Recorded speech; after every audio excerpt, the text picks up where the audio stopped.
아침에 매일경제 시작하겠습니다. 저는 이상훈입니다. 오늘 밤 10시입니다. 우리 축구대표팀 첫 경기를 치릅니다. 그런데요, 사우디와 일본이요, 각각 남미와 유럽의 강팀을 꺾는 이변이 잇따르고 있습니다. 이 상황이요, 역시 강팀을 상대하는 우리에게는요, 부담감과 동시에 자신감도 주고 있는데요.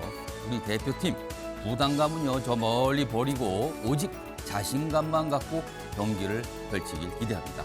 독일팀 이긴 거는요, 우리가 원조입니다. 자, 일명기사 바로 출발합니다. 먼저 매일경제 보시죠.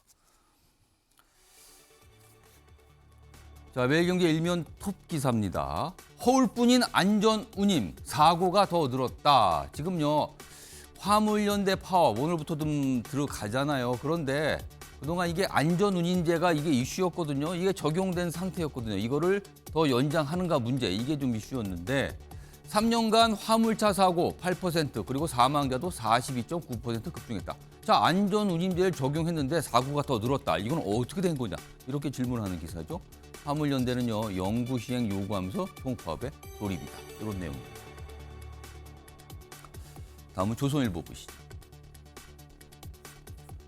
1주택자 보유세 내년에 확 내린다. 이렇게 돼 있습니다. 공시가격 인상은 사실상 폐기한 셈이 됐다. 이렇게 돼 있죠.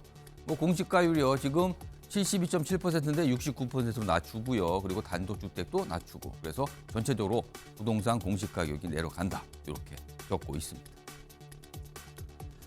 이번엔 경향신문 확인해 보겠습니다. 이태원 참사 국정조사 한다. 어제 여야가 오후에 합의를 했습니다. 그동안 참 이게 대치, 서로 이견이 좀 컸었는데요. 어제는 합의했습니다. 참사 25일 만에 전격 합의, 오늘 국회 본회의에서요, 조사 계획서 승인 예정입니다. 그리고요, 예산안 먼저 처리 후에 본격적으로 진행을 한다. 원래 일정은 오늘부터 적용이지만 실제 예산을 끝내놓고선 본격적으로 시작하겠다. 이런 합의입니다. 마지막으로 중앙일보 보시죠. 자, 어제 밤늦게까지 보신 분들 많을 것 같습니다. 월드컵 얘기죠. 일본, 독일을 격침했다. 오늘은 한국이다. 그렇습니다. 사우디 이어서 연일 아시아 돌풍을 일으키고 있다. 그리고 똑같아요. 전반전에 페널티킥으로 한 골 뒤지고 후반전에 2골 넣고 똑같은 모습을 보였습니다. 자, 오늘은 한국이다. 이런 기사입니다. 자, 지금까지 일명기사 짚어봤고요. 오늘도 다양한 분야의 뉴스 준비되어 있습니다. 그리고 그 뉴스의 의미 그리고 배경까지 짚어주시기 위해 오늘도 4분 자리하셨습니다. 한 분씩 소개해드리겠습니다. 자, 우선 화면 가장 왼쪽 첫 자리입니다. 최직련 변호사 자리하고 계시고요. 그 옆에는요, 김현정 민주당 대변인 나와 계십니다. 그리고 세 번째 자리에는 김재섭 국민의힘 도봉갑 당협위원장 자리하고 계시고요. 마지막으로 신정현 전 민주당 정책위원회 부의장 나와 계십니다. 자, 네 분 안녕하세요. 안녕하십니까.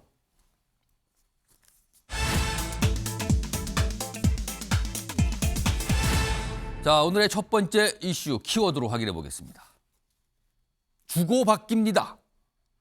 주고받기니까 뭔가 협상, 타협 뭐 이런 게 연상이 되네요. 자, 국회에서 있었던 두 가지 모습입니다. 어제 있었던 두 가지 모습. 여야가 등장하면서 서로 뭔가를 주고받고 한 모습이었습니다. 자, 먼저 첫 번째 내용 보겠습니다. 첫 번째 내용이 이게 아니고요. 국정조사 기사를 좀 띄워주시기 바랍니다.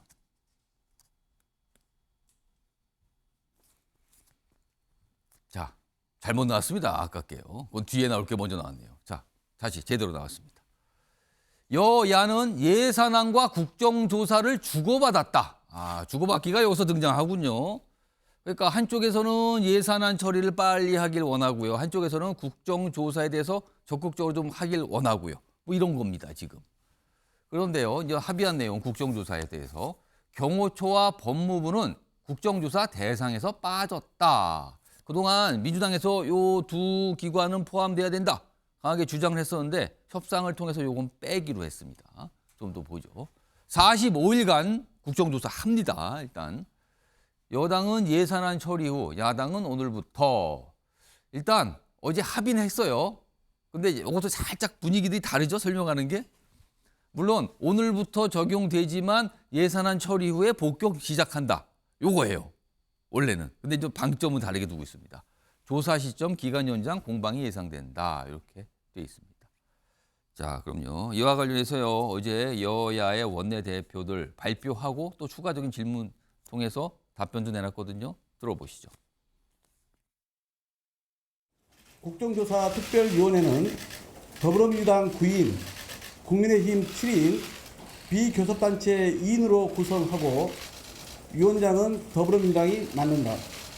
11월 24일 국정조사 계획서의 본회의 승인 후 자료 제출 등 준비기간을 거쳐 2023년도 예산안을 처리한 직후에 기관보고, 현장검증, 청문회 등을 실시한다.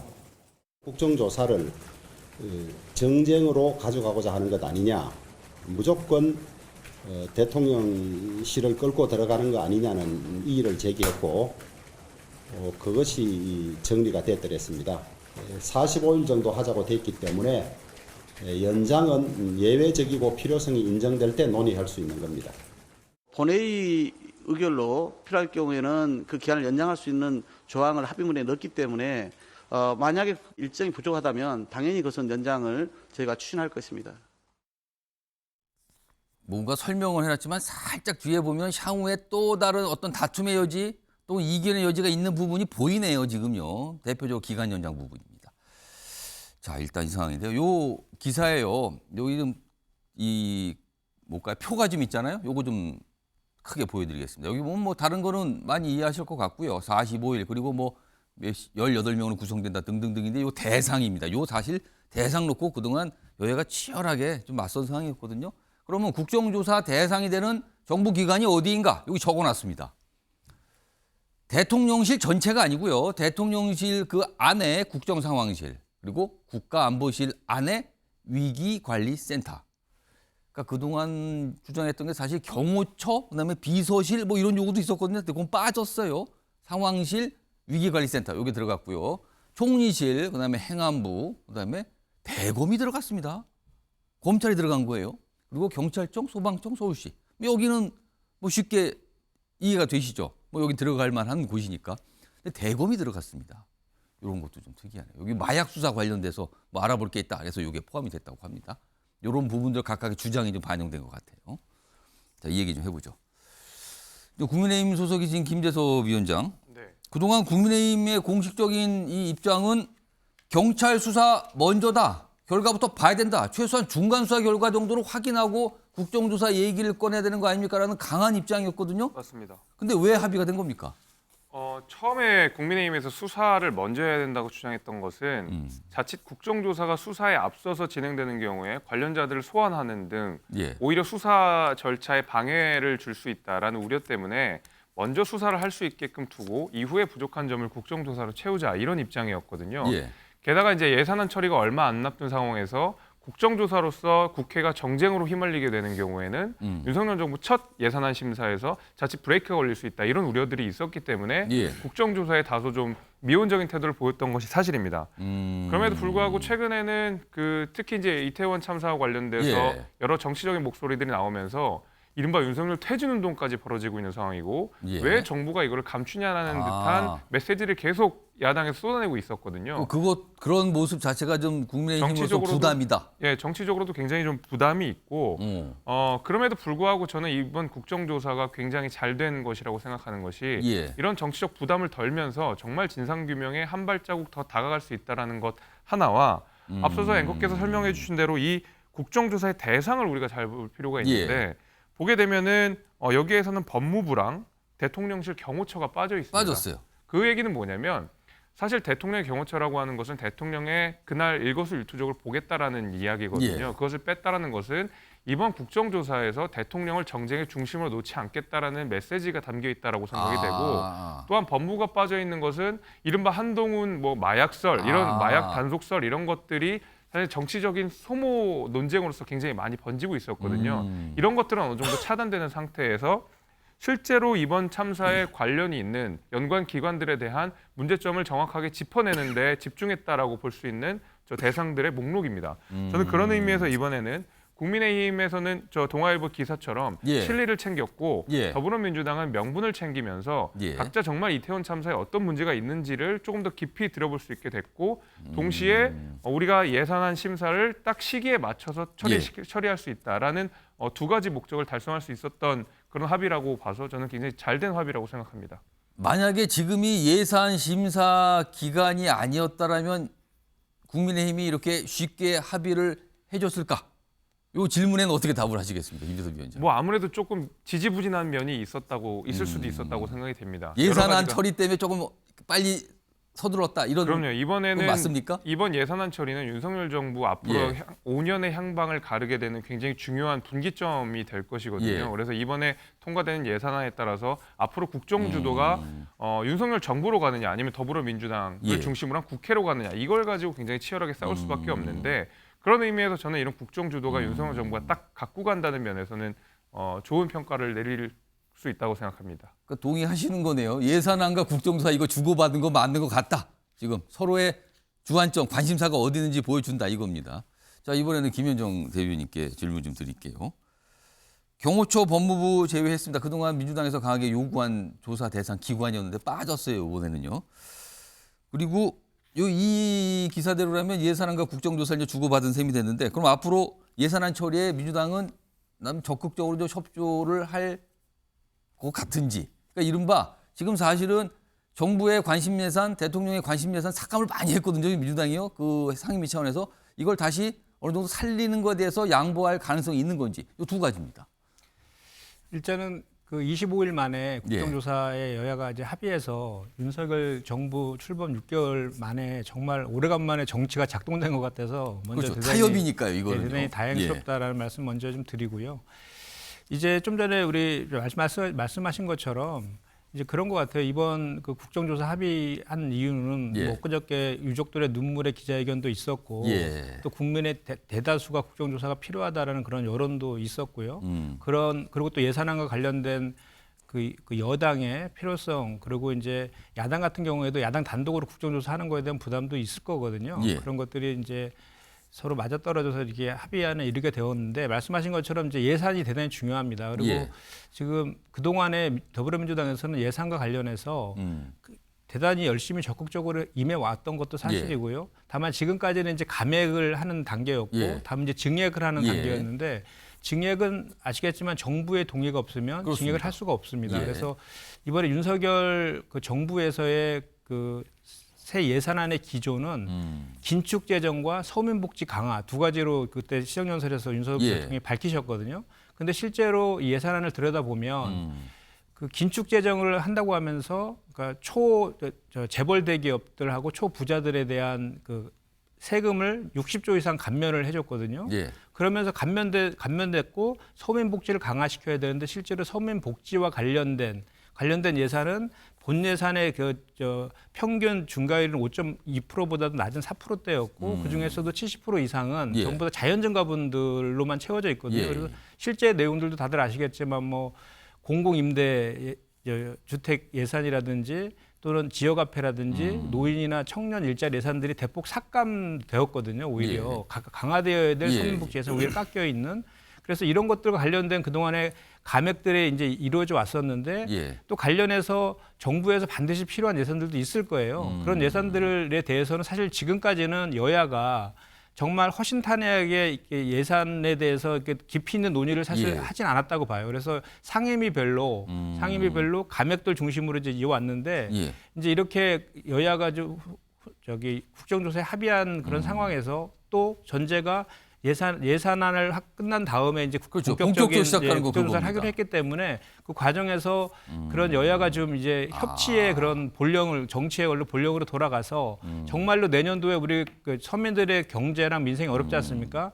그런 것들 기조를 살릴 수 있는 예산안에 대해서 허심탄회한 논의를 통해서 합의를 이끌어가는 그런 과정들이 필요하다 이런 말씀드립니다. 그러니까 김민정 대변인께서 여러 가지 자세한 내용 섞어서 설명해 주는데 국민의힘에서 요구하는 예산 관련 내용 좀 신경 쓸 수 있다. 약간 이런 취지로 들리네요. 지금요. 보니까. 일단 여야가 뭔가 오랜만에 합의를 했어요. 사실은요. 이런 모습 참 있었나요? 과거에? 오랜만에 봤습니다. 사실은요. 그래도 오늘 크게 좀 다뤄지고 있습니다. 자, 이 국정조사 관련된 내용 하나 더 있는데요. 소개해드리죠. 자, 뭐 같은 거 다루고 있는데요. 일단 불씨라고 썼어요. 갈등 불씨가 있다. 근데 두 가지를 집었군요. 일단 기간 연장. 지금 45일이거든요. 근데 기간 연장을 할 것인가 여부를 놓고 분명히 이거 다툼이 있을 것이다. 그리고요. 만약에 예산안이 이거 12월 초까지 끝내야 되는데 이거 타협이 예산안 처리가 안 되면 어떡할 것이냐. 너무 생각이 달라서 처리 못하면 어떡할 것이냐. 그럼 국정조사 자체가 본격적으로 출발 못하는 거예요. 자, 이 예산안 부분은 기다려 보겠습니다. 이건 아직 뭐 시작이 된 게 아니니까 이제 타협 과정이니까요. 이건 기다려 보면 결과가 나올 거고요. 그런데요, 이 기간 연장 부분, 앞서 영상에서 박홍근 민주당 원내대표 기간 연장 부분에 대해서 사실상 하겠다는 걸로 들리는 얘기를 좀 꺼내놨거든요. 요거 지금 시간이 많지는 않아서 제가 김수섭 위원장, 김윤정 대변인께 딱 30초씩 드릴게요. 기간 연장, 먼저 김윤정 대변인. 민주당에서는 당연히 해야 된다는 방향으로 좀 가는 겁니까? 이거 어떻게 생각하고 계십니까, 지금? 원래는 60일로 야당에서는 제안을 했는데 예. 45일로 합의가 된 거잖아요. 예. 그래서 일단은 다시 기간이 연장되는 일이 없도록 그 예. 이전에 그 내용들이 잘 좀 그 예산안도 12월 2일까지 다 마무리가 되고 예. 또 국정조사도 차질 없이 이렇게 그 대상들에 대해서 이렇게 진행이 잘 된다라면 그 연장 없이 갈 수도 있다. 그리고 그렇게 되는 것이 맞다라고 생각합니다. 잘 됐으면 좋겠지만 그런데요, 김수섭 위원장 항상 국정조사에 만만치 않거든요. 연장하려고 하거든요. 연장에 대해서는 원칙적으로 안 된답니까? 아니면 뭐 그거는 좀 두고 봅시다입니까? 원칙적으로는 안 되는 것이 맞죠. 그것이 뭐 정쟁의 문제가 아니라 예. 국정조사가 길어지는 것이 결코 좋은 일이 아니거든요. 저 관계 부처들이 굉장히 많지 않습니까? 예. 관계 부처들도 일을 해야 되고 국정조사가 자칫 길어지고 일정적으로 여유가 생긴다 그러면 발목 잡기식으로 내지는 정쟁의 소재로서 계속 활용되는 경우들이 많았고 그간의 국정조사가 예. 사실은 어떤 밝혀지는 거 없이 계속 정쟁의 소재로서만 소비됐던 것을 기억한다 그러면 예. 45일이라는 데드라인을 엄수해가지고 그 안에서 빠르게 우리가 문제점을 짚어내고 대안들을 예. 마련하는 것이 필요하다고 생각이 됩니다. 일단 예산안이요, 12월 초까지 원래 예상대로 처리되고 시작이 되면 45일 딱 맞출 수도 있지만 만약에 예산 처리가 늦어진다. 그러나 국정조사 기간은 이른바 카운팅이 계속 되는 거거든요. 45일 지나버리면 이것도 다른 문제가 될 수도 있습니다. 그래서 기간 연장 부분, 요게 불씨로 강하게 남아있다. 이렇게 언론들이 보고 있습니다. 오늘 매일경제 일면에 나와 있는 기사인데요. 대통령실 그리고 양산사저. 그러면 이거요. 윤석열 대통령의 집무실, 용산. 양산은 문재인 전 대통령이 지금 머물고 있는 사저. 그 두 곳을 얘기합니다. 요 두 곳 모두 100m 안에서는 시위를 못한다. 여야가 집시법 개정안에 합의했습니다. 이것도 합의란 겁니다. 아, 그러면 여야가 각각의 관심사가 들어갔다는 거예요, 지금요. 오, 이거 얘기 좀 해보죠. 최인현 변호사, 이거 무슨 얘기입니까? 그렇습니다. 이건 법 얘기이기 때문에 제가 변호사가 얘기하기 예. 적절한 것 같은데요.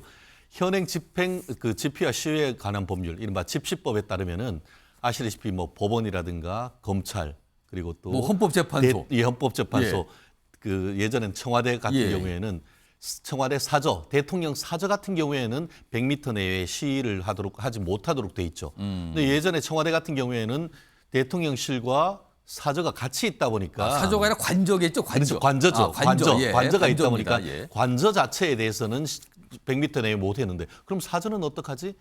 이런 문제가 특히 거기다가 이제 전 대통령 같은 경우에도 규정이 없었단 말이에요. 그러다 보니까 양산 앞에서 굉장히 그 보수 유튜버들의 어떤 어떤 확성기를 통한 그 시위가 있었고 또 용산 대통령실로 옮겨간 다음에 집무실. 대통령실 앞에서도 엄청난 집회 시위가 있었죠.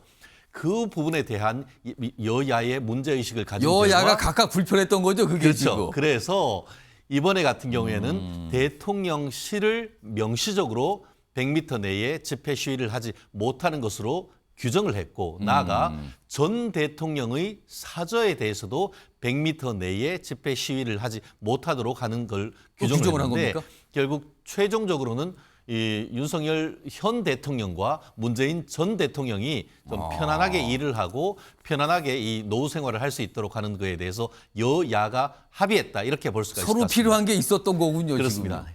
이걸 내용을 기사가 이제 자세히 소개하고 있는데 국민의힘에서는 대통령 직무실 100m 안에서 집회 못한다는 법안을 발의했고요. 민주당에서는 전직 대통령 사저 100m 안에서는 집회를 못하게 한다. 이걸 법안을 각각 발의한 거예요. 근데 그게 같은 상임위에서 논의되거든요. 그래서 논의해서 보니까 서로 필요하군요. 합합시다. 법안에 다 담은 거예요. 그래서 지금 논의 중입니다. 근데 이 정도까지 합의했으면 이거 쭉 가는 거 아닙니까? 본회의까지 그냥 통과될 것 같아요. 일단 이거는요. 자, 신정현 네. 위원장, 이거 어떻게 좀 평가하세요? 앞서서 우리 예산안 합의했던 것처럼 예.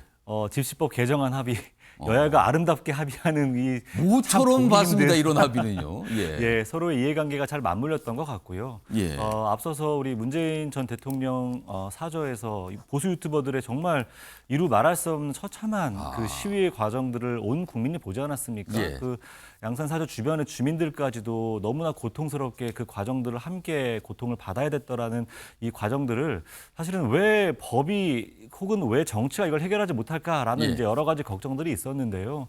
그때 그 걱정들이 그렇게 오래 걸리지 않아 잘 합의됐다라고 저는 보고요. 지난 6월에 윤석열 대통령이 그때 양산 사저에서 집회하는 이 모습들을 보면서 했던 말이 있습니다. 내 집무실에서 시위하는 것도 어떻게 못하는데 뭐 그렇죠. 전 대통령까지 그 내가 어떻게 얘기를 하나 했어요. 이런 얘기를 했는데요. 아마도 사저 근처에서 하는 시위의 문제를 아마 윤 대통령도 동일하게 문제의식을 갖고 바라봤던 것 같습니다. 그런 것들이 양 당의 어떤 하나의 계획상에 포함이 되어서 이번에 개정안 합의로 도출될 수 있었던 것 같고요. 저는 이 과정에서 이제 대통령의 골치 아팠던 모습들 혹은 뭐 전 대통령의 어떤 어려웠던 모습들을 예. 극적으로 합의하는 이런 과정들처럼 예. 지금 우리의 예산안 앞서서 우리 김현정 대변인이 얘기했던 서민의 삶을 대변하고 또 사회적 약자들의 어려움들을 해결할 수 있는 중요한 예산안들도 많이 예. 있거든요. 그런 것들을 전액 삭감시켜버리고 없애버렸던 이러한 좀 갈등의 과정들 역시도 함께 좀 합의할 수 있는 과정들을 멋지게 보여줬으면 좋겠다 이런 생각을 좀 해봤습니다. 그러니까 지금까지는요, 이 법상으로 어떻게 돼 있냐면요. 대통령 관저 100m 안에서는 집회를 못 해요. 근데 청와대에 있을 때는 청와대가 관저하고 같이 있으니까 그냥 다 적용됐거든요. 근데 용산으로 이주하고 관저하고 집무실이 분리가 됐잖아요. 그러니까 집무실 앞에서는 시위를 하는 겁니다. 이게 지금 여당에서는 불편했고요. 그리고 야당에서는요, 지금 문재인 대통령이 머물고 있는 양산의 그 사저. 하도 집회가 많으니까 한 몇 달 됐죠. 벌써 지났는데 윤석열 대통령 지시로 경호 관련 내용으로 300m 밖에서 할 수 있게. 그러니까 뭔가 엄격히 제한했거든요. 근데 이건 어떻게 보면 임시 방편이거든요. 이걸 법으로 규정하자. 여야가 이제 합의를 한 겁니다. 지금 뭐 상임위 단계에서 있거든요. 근데 뭐 여야 합의했으니까 쭉 갈 것으로 예상됩니다.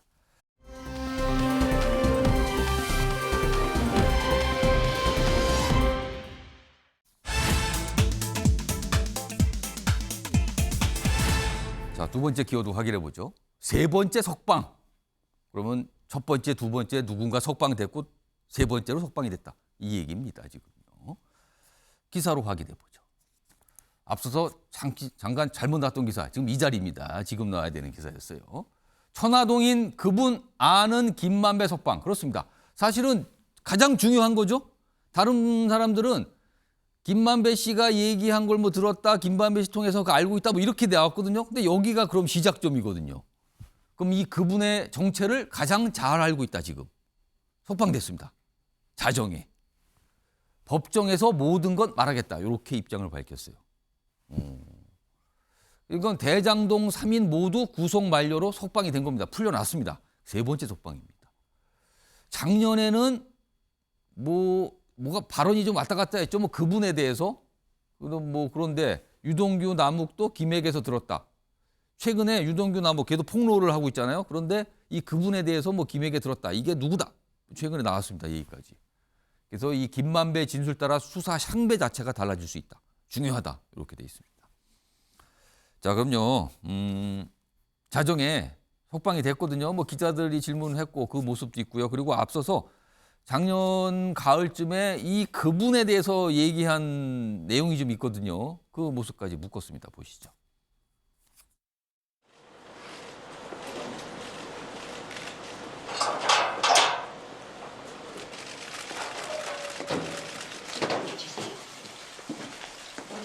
김만배 씨. 김만배는 자백해라. 양심 선언하세요. 양심 선언. 속방 소감과 앞으로 어떤 걸 위주로 증언하실 생각이신지 여쭤보겠습니다. 소란을 일으켜서 여러모로 송구스럽다는 말씀드리겠습니다. 그리고 법률적 판단을 떠나서 죄송하다는 말씀도 드리겠습니다. 그리고 향후 재판에 성실히 임하겠습니다. 2011년 도이치모터스 권오수 회장 만난 적 있으시죠? 권오수 회장 만났죠? 대장동 그분 누굽니까? 들어가세요. 그분은 없어요. 그분은 제 건데 왜 천화동인 와는 제 거라고. 천화동인 이론은 의심할 여지 없이 그 화천대유 소속이고 화천대유는 제 개인 법인입니다. 자, 작년 10월이었군요. 그분에 대해서 본인 거다. 근데 최근에 남욱 변호사가 다른 방향의 진술을 법정에서 한 거죠. 그래서 지금 굉장히 이제 첨예하게 가고 있는 상황인데 어제 나오면서는 뭐 질문에 별다른 얘기는 안 했습니다. 뭐 죄송하다, 그리고 법정에서 얘기하겠다, 뭐 이런 동입니다. 다음은요, 어제 석방에 앞서서 김만배 씨가 입장문을 좀 언론에 낸 바가 있거든요. 그 화면을 좀 불러오겠습니다. 뭐 비슷한 내용입니다. 재판에 성실히 임할 것이다. 그러니까 뭐 법정에서 얘기하겠다는 맥락인데 요 얘기도 꺼냈어요. 어떤 언론과도 인터뷰 안 하고 어디서도 따로 얘기 안 한다. 이거 남욱 변호사를 겨냥하면서 한 번 같죠. 남욱 변호사 최근에 언론에 많이 얘기했어요. 그 기자를 만나서 막 1시간 반씩 얘기하고 그러거든요. 그러면서 굉장히 많은 내용이 나왔죠. 근데 본인은 그렇게는 안 합니다. 자, 그렇다면은 얘기를 안 하겠다. 지금까지 입장과 변함이 없다. 이걸 강조하는 건지도 모르겠습니다. 그러면서 거주지 취재 자제 부탁드립니다. 남욱 변호사 같은 경우는 집에 갔다가 다시 나와서 호텔로 가고 뭐 그랬다고 또 알려졌죠. 뭐 그런 상황까지 의식을 좀 한 것 같습니다. 이런 입장도 좀 나왔습니다. 지켜봐야겠죠. 좀 뭐 재판에 출석도 하고요. 뭐 어떤 얘기를 꺼내겠습니다. 그러면 또 여러 가지도 보도가 될 텐데 일단 김만배 씨의 입 가장 중요하다. 무슨 얘기를 하는가, 무엇을 확인해 주는가. 이게 지금 어떤 수사의 방향을 좌지우지할 수 있다. 이런 얘기 나오고 있습니다. 자, 이런 상황에서요. 이제 민주당 분위기로 좀 가보죠. 다음 기사입니다. 아직은 뭉쳐야 한다. 이 기사는 뭉쳐야 한다가 아니라 근데 아직은이라고 썼죠. 그럼 왠지 뭔가 조건부가 있는 것 같기도 하고요. 뭔가 뭉쳐야 한다라고 말은 하지만 100% 자신감은 없는 것 같기도 하고요. 뭐 그렇습니다. 이 아직은이라는 표현에서. 민주당 검날 살피며 불안한 단일 대우 이렇게 돼 있습니다. 자, 이재명 대표의 측근 김용, 정진상 뭐 사의 표명을 했다 그러죠. 근데 일단 김용만 사의 수리. 왜냐하면 이제 기소가 된 상태거든요. 이게 얘기가 많았어요. 그동안 왜 당에서 가만히 있는가. 근데 결국에는 사의 수리. 그리고 정진상은 검토 중이다. 좀 지켜보겠다는 거죠. 그리고요, 지금 현재는 관망인데 뭐 문재인 정부 수사 대비 당 지지율 등 이유로 현재는 관망. 그러나 일각에서 이재명 대표의 정치적 책임을 거론하는 목소리가 분명히 있어요, 지금요. 그리고 만약에 어떤 이 대표 관련 증거가 나올 때는 당 자체가 굉장한 격변에 휘말릴 수 있다. 이런 얘기도 나오고 있는 상황입니다. 자, 이 얘기 좀 해보겠습니다. 신정현 위원장. 네. 지금 당 분위기, 이런 분위기 맞습니까? 아직은 뭐 불안한 뭐 이런 표현이 나오는데 어떻습니까, 지금?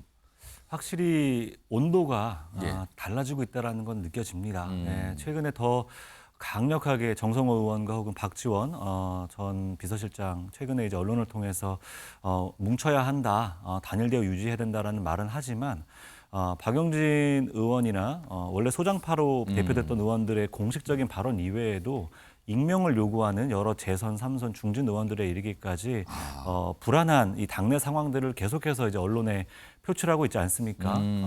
이름을 밝히기가 어렵다라는 것은 어쩌면은 아직은 뭉쳐야 한다라는 당내 분위기의 방증일 수도 있지만 예. 또 그런 이야기들을 이전까지는 언론사와 가급적 거리를 뒀던 중진급 정치인들도 조금씩 그런 어떤 당내 분위기들을 흘리는 걸 보면서 분명한 것은 이 단일 대우의 어떤 흐름이 이 스크럼이 조금씩 흔들리고 있다라는 것은 분명히 있고요. 예. 다만 그럼에도 불구하고 정진상, 김용 이 두 사람의 최측근이 예. 최근에 구속되는 과정에서 여전히 이재명 대표에 대한 어떤 직접적인 연루된 증거들이 나오지 않는 과정에서는 우리가 어떤 발언도 조심해야 된다는 것은 확실히 있는 것 같습니다. 그래서 계속돼서 요구되어지는 것들은 이재명 대표가 직접 이 사실에 대해서 해명하고 사과의 표명은 해야 된다라는 정도의 수준으로 계속 이제 요구들이 나오는 것 같고요. 그럼에도 불구하고 이재명 대표는 아직까지는 그거에 대한 충분한 당신의 이야기들을 어떤 얘기는 안 하고 있어요. 안 하고 있습니다. 예. 어찌 보면은 이것 역시도 이제 임계점을 넘느냐 마느냐에 대한 중요한 관전 포인트가 될 것 같은데요. 이재명 대표의 충분한 여기에 대한 해명과 또 사과를 통해서 이 부분을 정치적으로 책임지되 이 부분을 내가 스스로 돌파해 나가겠다라는 의지를 밝히는 것. 이것이 어찌 보면 앞으로 민주당의 단일 대우의 향배를 좌지우지할 것 같습니다. 하지만 그렇지 않고 계속해서 함구하고 침묵을 한다면은 이것에 대한 불편함, 이것에 대한 어떤 불신이 당내에는 점점 더 팽창할 수 있기 때문에 이 불안한 단일 대우의 매듭을 짓는 역할은 결국 이재명의 대표의 입에 달려 있다라고 저는 생각을 합니다. 신정현 위원장께요. 요 내용 좀 봐주시죠. 여기 뭐 요 작은 제목 첫 번째입니다. 김용 부원장 그 사이가 이제 수리가 된 거죠. 그러니까 전 부원장이 된 거고 정진상 실장은 검토 중.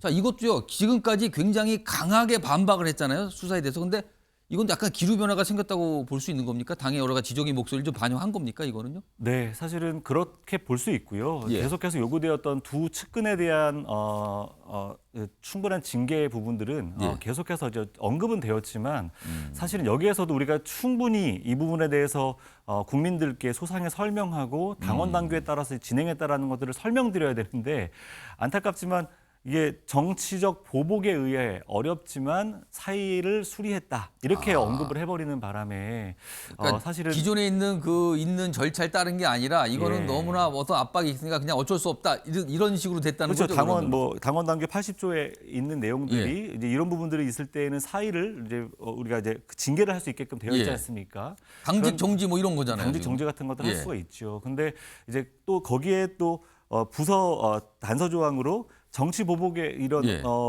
뉘앙스가 있을 경우에는 우리가 당무위원회를 통해서 달리 이제 판단할 수 있게끔 길을 열어놨습니다. 근데 사의를 수리하는 했는데 거기에 또 정치 보복에 의한이라는 단서를 달아버리는 바람에 어찌 보면 우리가 이렇게 민주당 안에서 최측근 두 사람이 구속 수사받는 이러한 상황들에 어떤 그 진실 여부를 떠나서 정치적 도의적 책임을 진다라는 것에 충분한 해명이 되지 못하는 상황이 되어버린 거예요. 그래서 국민들은 그런 부분들에 대해서 또 우리 민주당을 향해서 여전히 좀 아쉬움, 안타까움을 표명하지 않을까라는 좀 안타까움이 있습니다. 그러니까 이런 문제를 처리하는 정식 절차나 규정이 있는데 그 규정을 따르지 않고는 다른 형태로 그냥 사의, 수리, 지금 또 사의만 한 상태 뭐 이렇게 됐다는 거네요. 지금요.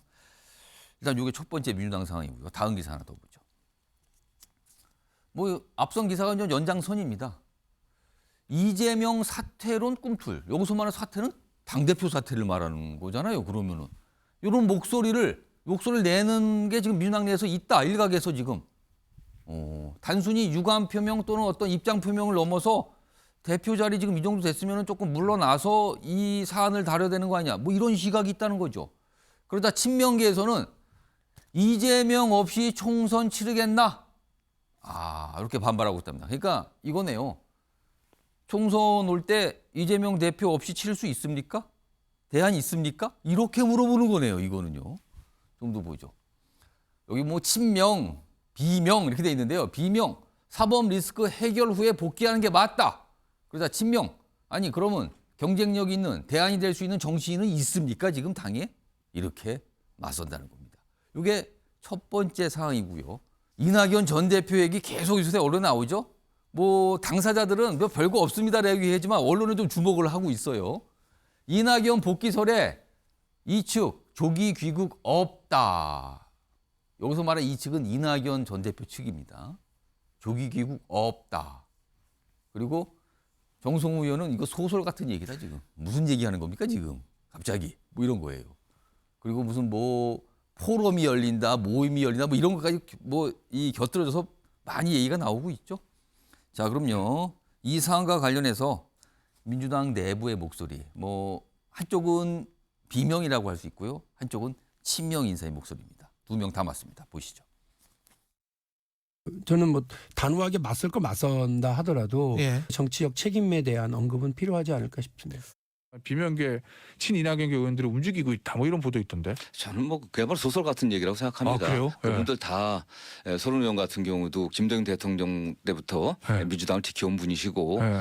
당이 이럴 때 분열해서는 안 된다고 하는 생각을 갖고 있다고 저는 확신하고 있고요. 미국에 나가 있는 또 이낙연 대표를 뭐 위로하고 또 그 오랜 친분 때문에 또 갈 수 있는 거 아니겠습니까? 지금 총선 앞두고서 당이 분열하는 것은 자멸하는 길이거든요. 그러니까 지금 목소리가 여러 갈래인데 일단 가장 좀 약한 거는 이재명 대표 그냥 단일 대우 유지하고 강하게 받아쳐야 된다. 이게 있고요. 조금 더 다른 쪽에서는 입장 표명, 유감 표명 정도는 해야 되는 거 아닙니까? 측근들이 이렇게까지 됐는데 뭐 이런 얘기가 있고요. 또 하나는 아니 당대표직 내려놓고 그리고 지금 이거 대응해야죠. 당의 부담이 너무 크잖아요. 이렇게까지 가고 있는 겁니다. 자, 김인정 대변인은 어떤 입장이신지 그리고 이낙연 복귀설 이건 좀 어떻게 보시는지 두 가지 내용입니다. 어떻게 좀 평가하시겠습니까? 일단 대장동 사건이 예. 좀 이상해요. 그러니까 대장동 사건이 김만배, 남욱, 유동규가 1년 전에 기소돼서 재판받고 있는 거 아닙니까? 60일 이상 재판이 예. 진행됐는데 그 대장동과 관련돼서 돈을 받고 이익을 편취한 사람들은 다 풀려나고 본인들은 전혀 관련이 없다라는 김용 정진상만 구속되고 기소되고 이재명 대표로 이제 검찰의 칼날이 향하고 있는 이런 상황이 바뀐 것은 유동규와 남욱의 진술 그리고 있는 것은 정영학 녹취록 물증으로 그때 재판에 예. 기본이 됐던 정영학 녹취록인 거고요. 그리고 수사 검사가 한동훈 법무부 장관이 수사 검사들을 다 친윤 검사들을 바꿨다는 거. 그 진술과 수사 검사가 바뀐 거고 물증은 그대로 있다는 것인데 김용과 정진상은 구속 기소되고 기존에 했던 김만배, 남욱, 유동규는 풀려났다는 이런 그렇죠. 기간이 다 된지 풀려난 거죠. 기산한 지금. 현상들이 지금 예. 있는 것인데 저희는 이것을 더불어민주당에서는 이렇게 180도 정권이 바뀌고 180도 바뀐 이 상황에 대해서 일종의 정치 보복이고 예. 야당 파괴다라고 규정하고 지금 대응하고 있는 상황이거든요. 예. 그래서 지금 이제 우리 당에서는 좀 전에 좀 뭐 일부 의원들이 뭐 그런 얘기들도 하고 있는 것도 언론 통해서 확인되고 있는 건 사실이지만 우리 당의 주류 기조는 뭐냐면 지금 이재명 그 당대표를 비롯한 예. 우리 민주당 또 인사들도 노웅래 의원을 비롯해서 지금 그 제주도지사도 지금 그 선거법으로 또 검찰에 송치됐어요. 예. 그러니까 기소됐어요. 그리고 예. 또 송영길 전 대표, 노영민 전 대통령 비서실장, 또 그렇습니다. 김태년 의원 등등해서 민주당 의원 전역으로 또 이게 확산되기도 하고 전 정부 인사, 예. 전 당대표, 민주당 전 의원들한테 이렇게 다 지금 전방위적으로 수사가 지금 들어오고 있거든요. 이거에 대해서 나도 해당될 수 있다는 위기감들이 훨씬 더 지금 고조되어 있는 상황인 게 현실적인 꼭 지금 팩트고요. 이재명 대표와 관련 사안만인 건 아니라는 거예요? 그러면요? 그럼요, 예.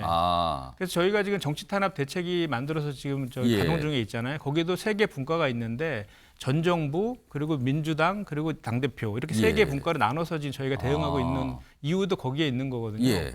그래서 일부 사실은 저희가 그 윤석열 검찰이 계속해서 지금까지 수사가 아닌 정치를 하고 있다라고 하는 근거가 계속해서 유동규 말 검찰발로 해서 계속해서 그 단독 보도로 해서 예. 대단히 많은 물증을 통해서 확인되지 않은 것들이 사실인 것처럼 지금 계속 보도가 되어 왔었잖아요. 그동안.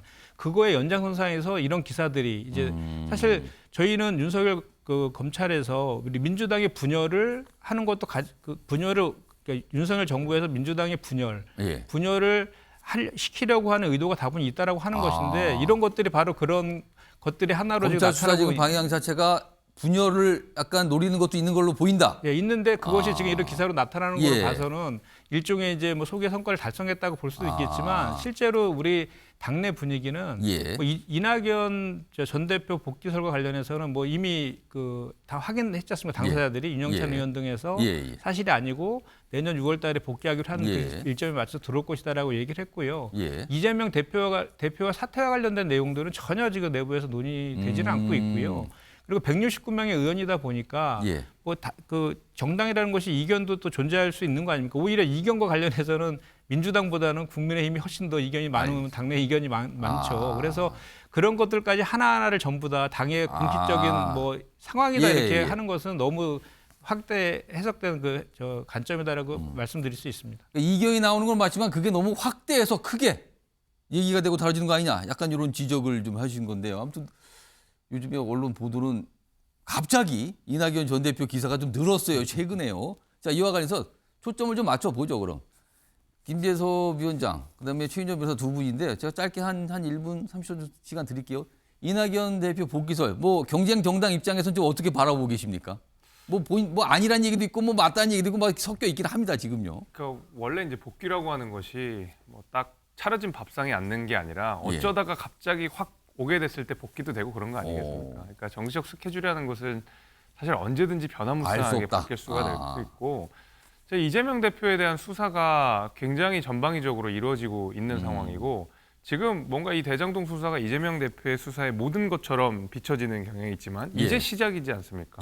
앞으로 백현동 남아있고 성남FC 남아있고 심지어 이제 쌍방울과 관련된 여러 가지 사건들도 남아있는데 그때마다 이재명 대표가 뭐 측근들 관련돼서 다 뭐 사과하고 또 민주당 여기 다 대응하고 TF 만들고 이럴 수가 없는 거거든요. 정치적인 부담이 굉장히 커질 수밖에 없는 국면으로 갈 수밖에 없습니다. 그렇게 되면은 이재명 대표에 대한 리더십이 흔들릴 수밖에 없고 당연히 그럼 차기가 누구냐? 총선 이렇게 치를 거냐? 이런 목소리 나올 수밖에 없거든요.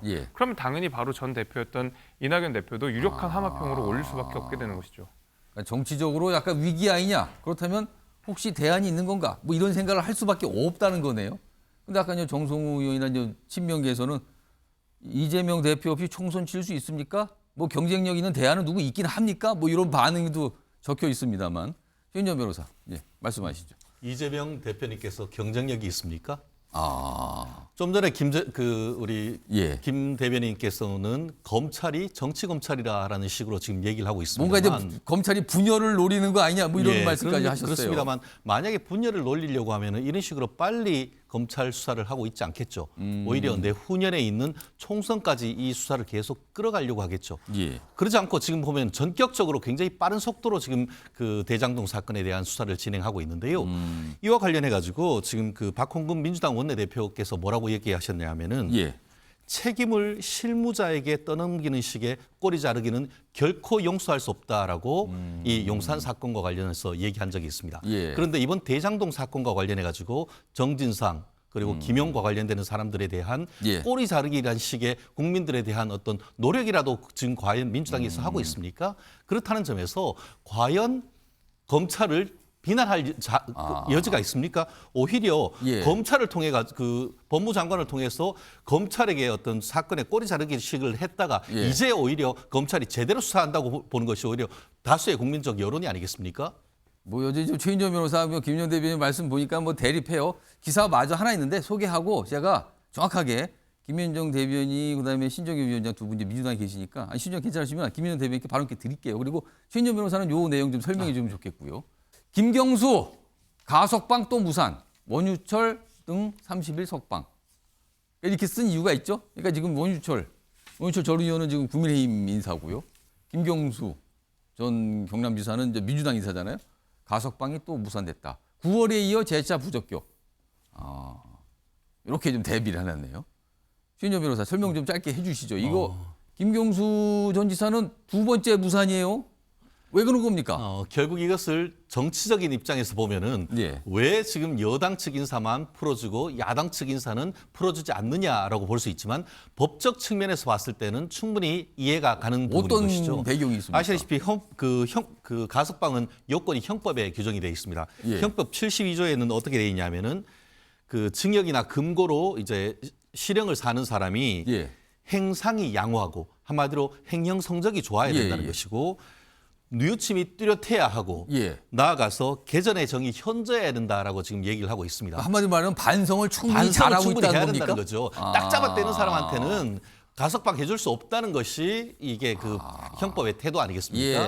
근데 드루킹 사건과 관련해 가지고 김경수 전 지사 같은 경우에는 대법원까지 가면서 뭐 닭갈비를 먹었느냐 뭐냐 하면서 그때 있었지 않았네요 얘기를 하면서 사실 끝까지 무죄를 주장했던 사안입니다. 결국 지금 그 창원교도소에서 실형을 사시면서 어떤 태도를 보이는지는 저희가 알 수는 없습니다만 지금 가석방 심사위원회에서의 지금 좀 전에 말씀드렸던 어떤 그 형법적인 요건을 봤을 때는 과연 이 부분에 대해서 석방해야 되는지에 대한 내용이 좀 논란이 있었던 것 같습니다. 자, 이 내용을 포함해서 앞서 내용까지 김윤정 대변인 제가 한 1분 30초 드릴게요. 말씀하세요.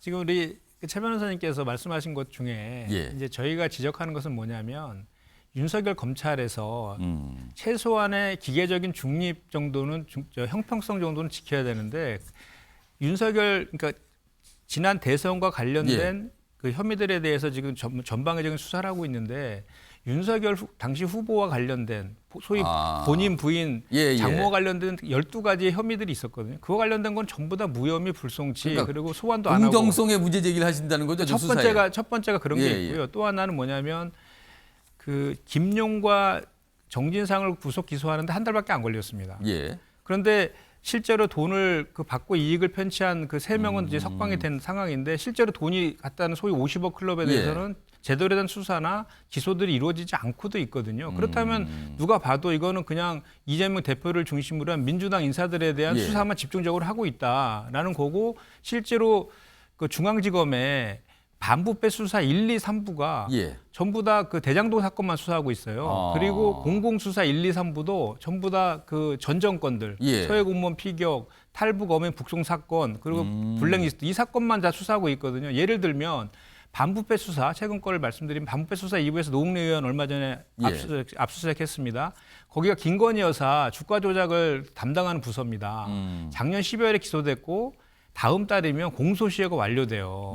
근데 소환도 안 하고 있지 않습니까? 그러니까 이런 것들에 대해서 국민적인 상식적인 입장에서 봤을 때 너무 불공평한 수사를 하고 있다라는 기본적인 의심을 할 수밖에 없는 그런 상황이라는 거고 이런 상황 속에서 이루어진 수사들이 과연 공정한 수사가 이루어질 것인가에는 기본적인 의혹들이 있는 거. 그렇다 해서 저희 더불어민주당에서 진행되는 수사에 대해서 그 수사를 뭐 방해한다든지 그런 건 아니지 않습니까? 수사는 수사대로 다 임하고 있는 것 아닙니까? 그래서 이제 그 기소가 이루어지면 이제 검찰의 시간에서 법원의 시간으로 넘어갈 거 아닙니까? 법원은 우리 증거 재판주의를 취하고 있기 때문에 증거를 위해서 지금까지는 물증은 없고 진술만에 의해서 온 거기 때문에 그 물증에 의해서 하나둘씩 실체적 진실이 이제 규명될 것이고 그런 과정 속에서 실제로 윤석열 검찰이 무리한 수사와 기소를 했다는 게 밝혀지면 그 역풍은 엄청나게 불 것이다. 이 말씀도 덧붙여 드립니다.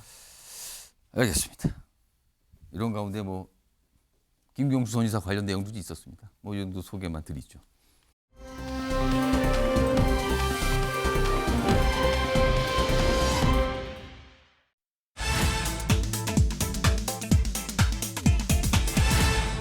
다 거짓말이다. 뭐가 다 거짓말이라는 거예요? 이거 누가 한 얘기를 이렇게 키워드로 해놨네요. 다 거짓말. 기사 보겠습니다. 최근에 요 관련된 내용이 조금씩 나오는데 오늘 조선일보에 좀 실려 있죠? 위아래에 있는데요. 이렇습니다. 청담동 술자리는 다 거짓말이다. 이 주목받았던 이 첼리스트. 최근에 경찰에 출석해서 진술했는데 이런 얘기를 했다고 그러죠? 이거요, 뭐 윤석열 대통령 한동훈 법무장관 관련 의혹으로 국회에서 처음에 이게 질의를 통해서 나왔던 내용이잖아요. 김의겸 민주당 의원이. 근데 거짓말이다. 이거 어떻게 되는 겁니까? 그럼 이게 다 거짓말이라고 당사자가 얘기를 했으면 아래로 갑니다. 그러면 왜 거짓말입니까? 이 첼리스트 남자친구를 속이려 거짓말을 했다. 그럼 일이 커진 겁니까 지금 이게? 여기 보시면 경찰은 휴대전화, 포렌식 등을 통해서 이 첼리스트가 당일 오후 10시에 이 술집을 떠난 것을 확인했다. 근데 사실 뭐 자정 이후에 모였다, 뭐 3시까지 갔다, 2시까지 뭐 이런 얘기잖아요. 근데 이 첼리스트는 막상 오후 10시에 거길 떠났답니다. 그럼 이게 어떻게 되는 겁니까? 이게 사실이 아닌 걸로 지금 일단 파악이 되는 거잖아요. 그러면은. 자, 이 얘기 좀 해볼까요? 이와 우선 이 패널 분들과 나누기 전에 이 사안의 시작점이 국회에서 있었죠. 좀 꽤 시간이 지났는데 당시의 모습 다시 불러오겠습니다. 보시죠. 제가 제보를 받았습니다.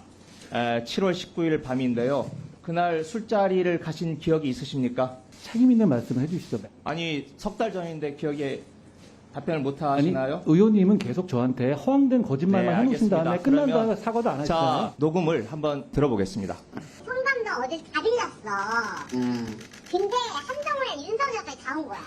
와가지고 술 마시고 노래 부르고 공개하고 같은 윤석열이 있고. 자, 여기에 대해서 그러면 이 정도 가지고 얘기하시는데 제가 저 자리에 있거나 뭐 제가 저 비슷한 자리에 있거나 저 근방 1km 안에 있었으면은 저는 뭐 걸겠습니다. 의원님 뭐 거시죠? 의원님 저는 다 걸게요. 의원님 뭐 거시겠어요?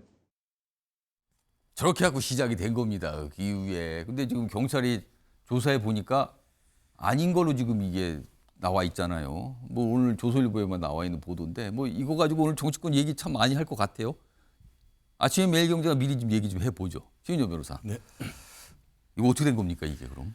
제가 어이없이 그 자리에 당사자가 될 뻔했던 적이 있는데요. 무슨 그래요? 말씀이냐면은 예. 한 두세 주 전에 그 더 탐사의 강모 기자가 저한테 전화를 해서 이거 보도했던 곳들 말씀하시는 그 겁니까? 내용에서 제가 그 자리에 있으면서 한동훈 장관 이 윤석열 그 대통령과 술자를 같이 했다라는 얘기가 있는데 맞냐라고 전화가 온 적이 확인이 있는데요. 들어왔어요? 그걸 들으면서 제가 너털 웃음을 울었습니다. 결국 그때에 김앤장 변호사 30명이 있었던 사실을 스스로 확인하지 못했구나 하는 것을 제가 직감할 수 있었는 것 같은데요. 저는 이 부분과 관련해서 정말 강모 기자와 지금 그 김의겸 민주당 그 대변인께서 사실관계를 확인하기 위한 노력을 했었는지에 대해서는 심각한 의문이 있습니다. 아시다시피 그 김의겸 민주당 의원 같은 경우에는 예. 이 국정감사 자리에서 했기 때문에 그 발언 자체에서는 면책 특권이 있습니다. 그렇죠. 그렇지만 한동훈 장관이 넘겨진 질문에 뭐라고 했냐면은 더 탐사와 나는 협업은 했다고 했지 않습니까? 그리고 더 협업했다고 했으면 협업해가지고 그날 밤 9시에 더 탐사라는 데서 이와 같은 내용을 보도를 했단 말이에요. 그렇다고 하면은 국회에서 했던 발언 자체에 대해서는 면책 특권이 발휘될 수가 있지만 더 탐사와 협업해서 보도에 있는 것에 대해서는 만약 더 탐사가 사실을 확인하기 위한 상당한 노력을 하지 않았다고 할 경우에 그에 대한 명예훼손에 공동정범으로 책임질 가능성이 상당히 높아졌다. 결국 앞으로 이제 지금 그 한동훈 장관이 이게 사실이 아닌 걸로 최종 확정이 될 경우에는 그렇죠. 그렇게 될 경우에는 그 사실이 아니라 한다 하더라도 그 사실을 믿을 만한 상당한 이유가 있고 그걸 믿을 만한 상당한 이유를 확인하기 위한 노력이 있었다고 하면은 언론에 대한 면책이 됩니다. 그렇지만 그와 같은 노력도 제대로 하지 않고 정치적인 차원에서 저와 같이 그 협업을 했다고 하면서 보도를 할 경우에는 국회에서의 발언이 아닌 이 언론 보도와 관련되는 명예훼손의 공동정범의 책임이 물을 수 있기 때문에 지금 그 한동훈 장관이 그 자리에서 자기의 모든 것을 걸겠다고 자신 있게 얘기한 것은 바로 그러한 점을 지금 얘기를 하고 있는 것이죠. 자, 김의겸 대변인. 이 정도 보도도 나오고 내용이 좀 전해지면은 김의겸 대변인이 어떤 오늘 입장 표명 정도는 하셔야 되는 거 아닙니까? 이건 어떻게 좀 판단하세요? 일단 그 당시에 국정감사장에서 이제 제보에 의해서 국회의원인 그 김의겸이 질의를 한 거잖아요. 사실관계에 대해서. 그때 이제 한동훈 장관의 태도가 좀 문제가 좀 돼 있었는데. 그렇죠. 그건 별도로 논란이 됐었죠. 그런데 이제 저는 이렇게 자꾸 정치적 영역에서 해결되지 못하고 이제 사법부로 가는 이렇게 정치의 사법화 현상으로 자꾸 이어지는 장경태 의원 또 고발당하고 그랬지 않습니까? 이렇게 정치의 사법화되는 현상들은 대단히 좀 안 좋은 현상이다라고 그 말씀 먼저 좀 드리고 지금 김의겸 의원도 고발을 당했잖아요. 그렇기 때문에 지금 이 기사만에 의하면 뭐 최종적인 실제적 관계가 아직 그건 확인된 건 아니기 때문에 수사 과정 중에 하나인 게 중간 정도의 과정이 나온 거예요 지금요. 그러니까 김의겸 의원이 고발된 상태이기 때문에 또 김의겸 의원의 입장도 있을 겁니다. 그래서 그 전체적인 거를 보고 김의겸 의원이 판단하지 않을까 좀 생각하고 뭐 예를 들어서 뭐 그 정무적인 판단에 의해서의 입장 표명 정도는 가능하지 않을까는 싶지만 또 그런 것이 또 이미 고발된 그 피의자 고발된 입장에서 보면 또 그런 진술들도 명확하게 또 하는 것도 또 김의겸 의원 입장에서는 또 난감해질 수 있는 상황이 있을 수 있기 때문에 그런 판단들도 같이 하지 않을까 싶습니다. 오늘 이 사안에 대해서요. 민주당 김의겸 의원은 당연하고요. 민주당 지도부도 질문 많이 받을 것 같은데 기자로부터 이거 어떻게 생각하십니까? 입장 표명 안 하십니까? 뭐 이런 이거 계속 질문을 받을 것 같습니다. 이 사안은요. 자, 이 사안이 이제 이 키워드와 관련된 내용이 있고요. 다음은요. 다음도 어떻게 보면 연결될 수 있어요. 사실은 이렇게 어떤 한동훈 법무장관, 윤석열 대통령에 대해서 민주당, 야당 쪽에서 계속 어떤 의혹 제기를 하는 게 일각의 시각은 그런 게 있습니다. 단순한 의혹 제기가 아니라 계속 뭔가 대통령과 한동훈 법무장관에 대해서 문제 제기, 기본적으로 불신과 증오가 있는 거 아니냐 이런 시각이 존재하거든요. 그런데요, 이번에는요 반대편 시각으로 보일 수도 있습니다. 기사 보겠습니다. 윤석열 대통령 여당 지도부와 만찬 회동을 하기로 날짜가 잡혔습니다. 25일입니다. 자, 이번에도 민주당은 안 불렀다. 요 두 번째 줄 내용이 핵심이군요. 민주당은 안 불렀다. 그러니까 여당 지도부하고만 만나는데 취임 후에 보니까 야당과 단독으로 회동한 적이 없더라. 여기 밑줄이 거 있네요. 윤석열 대통령은 취임 초 여야 지도부와 함께 돼지갈비에 김치찌개 회동을 하자고 제안하는 등 적극적인 모습이었는데 결국 지금까지 한 번도 야당과 따로 자리를 만든 적은 없더라. 다음 화면 좀 보겠습니다. 한 번도 안 만난 거예요. 야당 지도부 따로. 근데 지금까지 여당 인사들과는 자주 만났어요. 여기 보면 취임 한 달 6월 당 지도부 만났죠. 그다음에 8월 국민의힘 연찬에 참석했죠. 만났어요. 그리고 9월 여기 보면 초청 오찬도 했었어요. 그리고 10월 원내 당협위원장 초청 간 다음에 많이 자주 만났네요. 근데 이 사이에 한 번도 안 만났다. 야당 인사들은. 부른 적이 없다. 자, 이거는 무슨 상황이라는 거죠. 일단 요 얘기 좀 신정현 부위원장 민주당 소속이니까 이거 어떻게 보셨습니까? 그 윤석열 대통령이 가지고 있는 정치 사고방식 이게 여전히 검찰총장으로서의 사고방식에 머물러 있다는 생각을 합니다. 이분법적으로 바라보는 이 범죄자와 검찰의 관계를 바라보듯이 지금 상대당을 이재명 대표에 대해서는 잠재적 범죄자로 바라보는 거. 그리고 이 민주당의 인사들이 최근에 주요 인사들이 구속되는 과정을 보면서 구속 수사까지 밟고 있는 상황에서 그들과 회동하는 게 맞는가 이런 얘기들이 지금 대통령실에서 흘러나오는 이야기거든요. 그것은 다시 말하면 그럼 만나서는 안 될 대상으로 보는 겁니까 그러면은? 근데 그런 인식이 깔려 있는 겁니다. 그렇게 보신다고 판단하세요? 또 그렇게 말하면서도 언제든 열려 있다. 민주당 측에서 요청이 있으면은 제고할 수 있다라는 식의 이야기를 또 했다 그래요. 근데 이재명 대표가 당선된 이후부터 줄곧 이야기하는 게 뭡니까? 영수회담이라는 표현을 쓰면서 당장 만나겠다라는 표현으로 적극적인 만남을 요청을 해왔지만 사실은 지금까지 단 한 번도 아까도 매달 한 달도 빠짐없이 국민의힘 당 측의 어떤 주요 관계자들과는 행사를 개최해왔지만 민주당은 배제되어 왔던 겁니다. 이게 다시 말하면 국정의 주요 파트너로서 과반 이상을 차지하는 제1야당을 바라보는 윤석열 대통령의 시각이 여전히 검찰총장으로서의 이분법적 사고에 빠져 있다라는 거. 다시 말하면은 윤석열 대통령이 별로 학습 효과가 없었던 것 같아요. 당신이 검찰총장에 머물다가 정치 영역으로 들어왔다면 이제는 상대당의 어떤 내부 여건, 외부 여건과 상관없이 내년부터 있을 중요한 전국 드라이브를 이끌어가기 위해서 야당 협조는 필수거든요. 그럼 손을 내밀어야죠. 그 상대당의 본인 눈에는 불편한 게 묻어있는 사람일지라도 손 내밀어서 적극적으로 도움을 요청을 해야죠. 저는 이 상황을 보면서 지난 5년 문재인 정부를 돌아봤는데 문재인 정부 당시는 그랬습니다.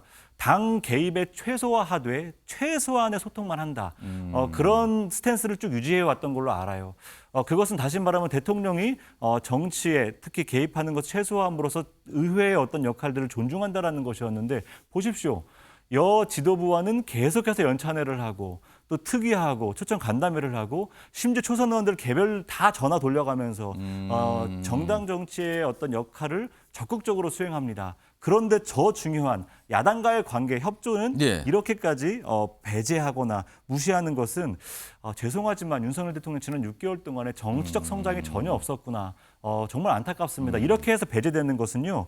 0.7% 차이로 민주당을 지지했지만 아쉽게 그 대통령을 뽑지 못했던 윤석열을 뽑지 않았던 국민들을 배제하는 거나 마찬가지거든요. 그것이 결국은 함께 품고 더불어 가야 하는 대통령의 본령으로부터 완전히 벗어난 정치다. 이걸 꼭 말씀드리고 싶습니다. 자, 김재섭 위원장. 사실은 지금 대통령도 그렇고 여당도 그렇고 야당을 설득할 필요가 참 많아요. 그런 측면에서 볼 수도 있고요. 그리고 또 지금 야당이 수사 대상 그리고 이재명 대표를 겨냥한 수사 이런 상황도 있거든요. 그런 상황에서 야당 대표를 만나는 게 또 부담스러울 수도 있다. 또 이런 시각도 있거든요. 이거 어떻게 판단하십니까 지금? 우리 신정현 부의장께서 말씀하신 내용에 저는 답이 있다고 생각이 되는데 그 야당이 지금 협치의 대전제로서 전제를 하고 있는 내용은 야당 탄압하지 마라. 이재명 대표에 대한 수사 이런 식으로 하지 마라라는 거거든요. 근데 사실 정치적인 타협을 하는 것과 그다음에 우리가 협치를 하는 것과 수사를 안 하는 것은 사실 아무런 연관관계가 없는 겁니다. 아. 지금 있는 수사는 민주당이랑은 아무런 상관이 없는 내용이에요. 이재명 대표 개인의 문제인 것이고 예. 성남시장에 있었던 일이고 경기도지사 때 있었던 일입니다.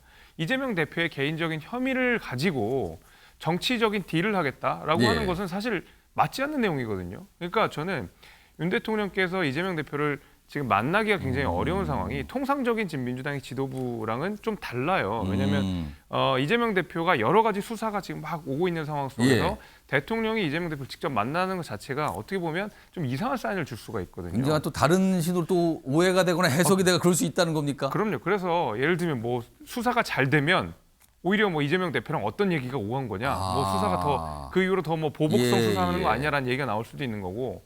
또 수사가 안 되면 뭐 이재명 대표랑 어떤 딜이 있었던 거냐, 이거 이재명 대표의 정치적 딜을 위해서 어떤 사법 공정을 예, 해친 거 아니야, 이런 비판도 나올 수 있는 거거든요. 어떤 방식으로든 이재명 대표와 민주당을 향한 수사에 브레이크가 걸릴 수 있다. 그것이 오히려 사법 정의에 맞지 않을 수 있다는 우려가 저는 포함된 것이라고 보고 있습니다. 자, 일단 우리 정치 어느 순간부터 상대에 대해서 굉장히 좀 뭐랄까요? 혐오일까요? 징후일까요? 적대일까요? 아무튼 뭔가 잘 인정을 안 하는 듯한 분위기. 지금 연속해서 두 가지 사안 들었는데 그런 거에 좀 녹아 있는 것, 그런 분위기가 느껴지지 않으십니까? 시청자 여러분께서는. 그래서 오늘 그런 주제로 좀 소개해 드렸습니다.